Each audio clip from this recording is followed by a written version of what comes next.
ಕನ್ನಡಿಗರ ನಿರ್ಮಾಣ ಸಂಸ್ಥೆಯಾದ ಕೆವಿಎನ್ ಪ್ರೊಡಕ್ಷನ್ ಅಡಿ ದಳಪತಿ ವಿಜಯ್ ಕೊನೆಯ ಸಿನಿಮಾ ಮಾಡಲಿದ್ದಾರಂತೆ. ಸೆಟ್ಟೇರಿತು ತಮಿಳು ಸೂಪರ್ ಸ್ಟಾರ್ ದಳಪತಿ ವಿಜಯ್ನ 69ನೇ ಚಿತ್ರ. ಸೂಪರ್ ಸ್ಟಾರ್ ವಿಜಯ್ ನಟನೆಯ ಕಟ್ಟಕಡೆಯ ಸಿನಿಮಾ ದಳಪತಿ 69. 106 ಕೋಟಿ ರೂಪಾಯಿ ಬಜೆಟ್ನ ಈ ಒಂದು ಬಹುಭಾಷಾ ಚಿತ್ರ ದಳಪತಿ 69 ಇಂದು ಸೆಟ್ಟೇರಿದ್ದು. ವಿನೋದ್ ನಿರ್ದೇಶನದ ಚಿತ್ರಕ್ಕೆ ಕನ್ನಡಿಗ ವೆಂಕಟ್ ಕೆ ನಾರಾಯಣ್ ಬಂಡವಾಳ ಹೂಡಿದ್ದಾರೆ. ರಾಕಿಂಗ್ ಸ್ಟಾರ್ ಯಶ್ ನಟನೆಯ ಟಾಕ್ಸಿಕ್ ಚಿತ್ರ ನಿರ್ಮಿಸುತ್ತಿರೋ ಕೆವಿಎನ್ ಪ್ರೊಡಕ್ಷನ್ ದಳಪತಿ ವಿಜಯ್ ಅವರ ಕೊನೆಯ ಸಿನಿಮಾವನ್ನು ಕೂಡ ನಿರ್ಮಾಣ ಮಾಡ್ತಾ ಇದೆ. ಸಿನಿಮಾಗೆ ದೊಡ್ಡ ಮೊತ್ತದ ಹೂಡಿಕೆಯನ್ನು ಮಾಡಲಾಗಿದೆ. ಇಂದು ಚೆನ್ನೈನಲ್ಲಿ ದಳಪತಿ 69 ಸೆಟ್ಟೇರಿದ್ದು. ಚಿತ್ರದಲ್ಲಿ ವಿಜಯ್ ಜೊತೆ ಕನ್ನಡತಿ ಪೂಜಾ ಹೆಗಡೆ ಸೇರಿದಂತೆ ಅನಿಮಲ್ ಚಿತ್ರದ ಖ್ಯಾತಿಯ ಬಾಬಿ ಡಿಯೋಲ್ ಸಹ ಈ ಒಂದು ಚಿತ್ರದಲ್ಲಿ ನಟಿಸಲಿದ್ದಾರೆ.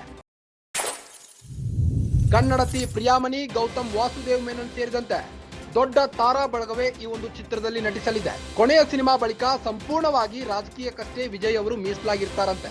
ತಮಿಳುನಾಡಿನಲ್ಲಿ ಟಿವಿಕೆ ಅನ್ನೋ ಹೊಸ ಪಕ್ಷವೊಂದನ್ನ ಕಟ್ಟಿಕೊಂಡಿರೋ ವಿಜಯ್ ರಾಜಕೀಯದಲ್ಲಿ ಮಾತ್ರ ಮೀಸಲಾಗಿರ್ತಾರಂತೆ.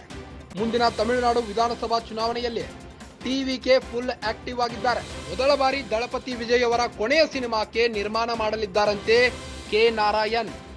ವೆಂಕಟ್ ಕೆ ನಾರಾಯಣ್ ಅವರು ಬಂಡವಾಳ ಹೂಡಿದ್ದಾರೆ ಈ ಒಂದು ಚಿತ್ರಕ್ಕೆ. ದಳಪತಿ 69 ಚಿತ್ರವು ಇಂದು ಚೆನ್ನೈನಲ್ಲಿ ಸೆಟ್ಟೇರಿದ್ದು. ಟಾಕ್ಸಿಕ್ ಚಿತ್ರ ನಿರ್ಮಿಸುತ್ತಿರೋ ಕೆವಿಎನ್ ಪ್ರೊಡಕ್ಷನ್ ಸಂಸ್ಥೆಯ ವೆಂಕಟ್ ನಾರಾಯಣ್ ಇದೀಗ ದಳಪತಿ ವಿಜಯ ಕೊನೆಯ ಸಿನಿಮಾಕ್ಕೂ ದೊಡ್ಡ ಮೊತ್ತದ ಹೂಡಿಕೆಯನ್ನು ಮಾಡ್ತಿದ್ದಾರಂತೆ.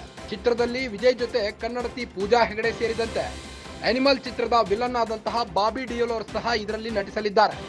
ಪ್ರಿಯಾಮಣಿ, ಗೌತಮ್ ವಾಸುದೇವ್ ಮೆನನ್ ಸೇರಿದಂತೆ ದೊಡ್ಡ ತಾರಾ ಬಳಗವೇ ಈ ಒಂದು ಚಿತ್ರದಲ್ಲಿ ನಟಿಸಲಿದೆ. ಕೊನೆಯ ಸಿನಿಮಾ ಬಳಿಕ ಸಂಪೂರ್ಣವಾಗಿ ರಾಜಕಾರಣಕ್ಕಷ್ಟೇ ವಿಜಯ್ ಮೀಸಲಾಗಿರ್ತಾರಂತೆ. ತಮಿಳುನಾಡಿನಲ್ಲಿ ಟಿವಿಕೆ ಅನ್ನೋ ಹೊಸ ಪಕ್ಷವೊಂದನ್ನ ಮೊನ್ನೆ ತಾನೇ ಕಟ್ಟಿಕೊಂಡಿದ್ರು. ಮುಂದಿನ ತಮಿಳುನಾಡು ವಿಧಾನಸಭಾ ಚುನಾವಣೆಯಲ್ಲಿ ಟಿವಿಕೆ ಫುಲ್ ಆಕ್ಟಿವ್ ಆಗಿರಲಿದೆ.